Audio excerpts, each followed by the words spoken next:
Mark Webber was a tough, uncompromising and lightning-quick racing driver who won 9 Grand Prix in a long career characterised by a determination to prove he had what it took to compete at the highest level. Nothing came on a plate for Webber. He had to fight every step of the way to show the world he could go toe-to-toe with the best in the business, including his own teammate, as he battled for wins and the World Championship. In 2010, Red Bull's genius designer Adrian Newey produced the RB6, the car that would deliver the team's first World Championship success. But the first 4 races saw McLaren triumph twice with Jenson Button, while Fernando Alonso won the season opener for Ferrari. Sebastian Vettel had won in Malaysia, after Webber had taken pole. But at the Spanish Grand Prix, Webber really hit his stride, sealing a brilliant pole and then holding off Vettel to win in dominant fashion. His title challenge was up and running, and to celebrate, he threw his helmet to the fans at the end of the race. Oriol, the lucky young boy who grabbed it, still holds it dear to this day. Driving an F1 car is a supreme feat of physical and mental strength, requiring world-class levels of fitness and absolute concentration. But at the 2007 Japanese Grand Prix at the Fuji Speedway, Webber showed that an illness that would stop mere mortals in their tracks wasn't about to slow him down when there was racing to be done. Hit with a bout of food poisoning, Webber went above and beyond. Going to retirement. Vomiting, vomiting, we're going to drive. Understood. Box. I'll try and stay up, mate. I am eating in the car, but I go. So focused was he on his racing that not only did he keep going, he managed to climb up through the field from 8th place to 2nd, before he was rear-ended by his future teammate Sebastian Vettel, then driving for Red Bull's sister team, Toro Rosso. He may have ended the day without points, but nevertheless, it was a true display of Aussie grit. Jaguar arrived in F1 with big ambitions, but never managed to build a car capable of competing at the front of the field, and there were precious few red-letter days during the Green Team's 5 years in the sport. But Webber delivered one at the 2004 Malaysian Grand Prix, when he put in a sensational lap in qualifying to stick his Jaguar R5 on the front row of the grid.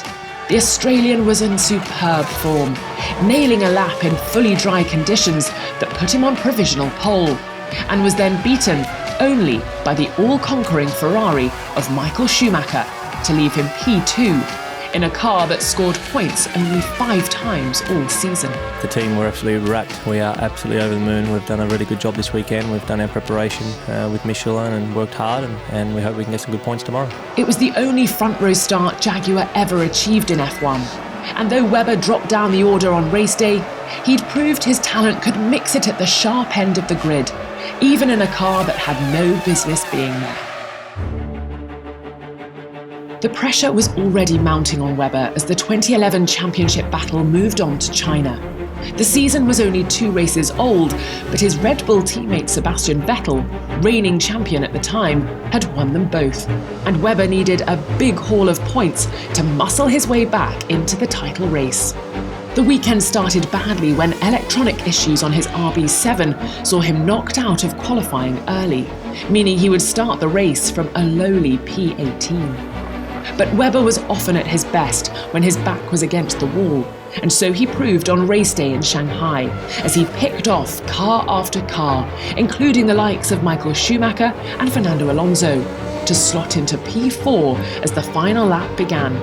He sealed a brilliant comeback with a last lap overtake on Jenson Button to secure his first podium of the year in typical swashbuckling style. Mark Webber, after a stunning performance, is third and on the podium. His arm goes in the air, and rightly so.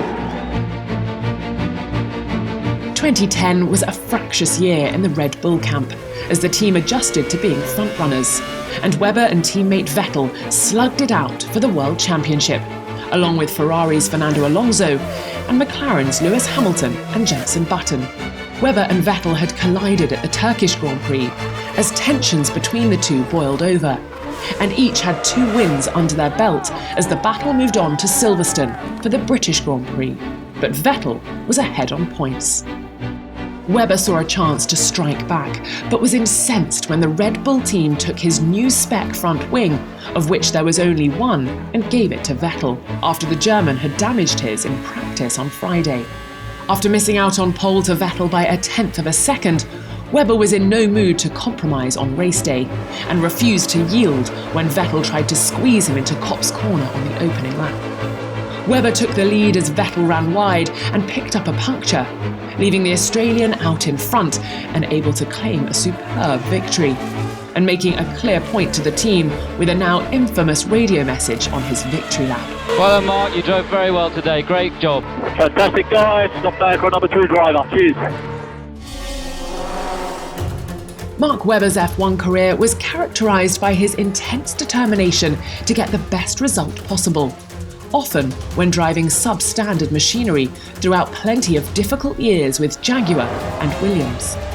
But though he would face years of struggle, his arrival in the sport was almost a fairy tale story, with F1's most popular underdog teams. Minardi hadn't scored a single point in over 2 years, when Australian team owner Paul Stoddart was convinced to take a punt on fellow Aussie and then F3000 driver Webber for the first 3 races of the 2002 season. Their car was underdeveloped and underpowered, but in the season-opening race in Melbourne, 25-year-old Webber delighted the home crowd by bringing the car home in 5th place for 2 precious points in a race of attrition. He avoided a multi-car accident at turn 1 and fended off Mika Salo's quicker Toyota in the final laps. Advance Australia, fair, you've done it, boy. Fair dinkum. Mark Webber finishes in 5th place. It's a dream for Australia, a dream for Mark Webber and a dream for Paul Stoddart, the owner of Minardi. He may never have a better chance to score 2 points than that. It would be 2.5 years before Minardi scored points again, but Webber had announced his arrival in motorsport's top tier and given the huge Australian crowd a day they would never forget. Webber and Fernando Alonso were 2 of the quickest and most committed drivers on the grid, and delighted in racing each other, both knowing the other would fight hard but fair. In 2012, Alonso was leading the championship for Ferrari when the F1 circus rolled into Silverstone for the British Grand Prix, with Webber right behind him in the standings. Alonso started the race from pole, but Webber was P2 on the grid, and with 4 laps to go, was closing in on the Spaniard, having been within a few seconds of him throughout. Now has he got any curves left as Webber does get alongside him? Webber swoops past around the outside of Brooklands. Mark Webber leads the British Grand Prix. Passing the Ferrari around the outside of Brooklands with a superb move as the 2 rivals battled wheel to wheel around one of F1's fastest circuits. Alonso tried to fight back, but Webber had him covered and went on to take the win. It was his final victory in Formula One and had been earned the hard way, as was usually the case for the battling Aussie. Webber would come closest to winning the championship in 2010, and after taking pole and the win at round 5 in Barcelona, he arrived in Monaco on top form, and promptly took his 2nd pole in a row with a masterful lap that put him 0.4 of a second ahead of teammate Sebastian Vettel. On race day, Webber kept calm during 4 safety car periods, managing to dodge a late crash between 2 backmarkers that happened right in front of him, to seal a superb victory on the streets of the Principality, the first for an Australian since Jack Brabham in 1959, which put him top of the driver standings. Describing it as the highlight of my life, Webber had proved his title credentials on the most challenging circuit of them all, and he celebrated in style, backflipping into Red Bull's swimming pool. Audacious, brave, committed, determined. Just 4 words to describe what is surely the best overtaking move of Mark Webber's career. The stage was the fabulous Spa-Francorchamps racetrack in Belgium, specifically its most fearsome corner, Eau Rouge. And his rival that day was as tough as they come, Fernando Alonso in a Ferrari. as Webber thundered down towards one of the most famous corners in the world as he tucked up behind the Scarlet Ferrari, then pulled out to the left and kept his right foot pinned to the floor as they swept through Radion.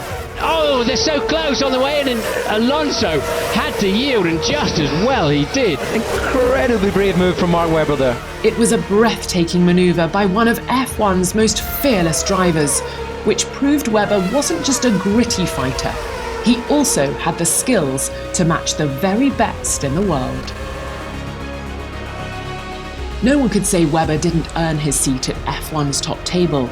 While a few lucky drivers like Lewis Hamilton, Max Verstappen and Sebastian Vettel found themselves in race-winning cars early on in their F1 careers, the Australian had to cope with subpar machinery for most of his first 7 years in the sport. It wasn't until 2009 that he had a car capable of matching his talent, and when he did, he proved what many had suspected all along, that he was a race winner in waiting. Jenson Button had dominated the first half of the 2009 season for the Brawn team, with Red Bulls snapping at their heels as designer Adrian Newey further refined the RB5. In a wet-dry qualifying session at the Nürburgring, Webber took his first pole position, but the race itself was far from plain sailing, as a messy first lap saw him drop down to third after contact with Rubens Barrichello and Lewis Hamilton. Things got worse when he was handed a drive-through penalty for the clash with Barrichello, as his dreams of a maiden win looked to be unravelling. But when he came out of the pits, he had the bit between his teeth, and with some trademark Aussie grit, he hunted down Barrichello to seal a hard-fought victory that perfectly summed up his F1 career. It had taken him 130 races, but now he was finally a winner in Formula One. And now it's going to be victory for Mark Webber, his first in Formula One. And if he wants to be world champion, that's exactly what he needed to do. Yeah! There it is! Yes! Yes! Yes! Yes! Yes! Yes! Yes! Yes! Yes! Yes! Yes! Yes! It's an incredible day for me. I wanted to win so badly. Of course, there's a few people that doubted me as well, so hello to them as well. It's just an incredible day for all the people that have helped me get to where I am.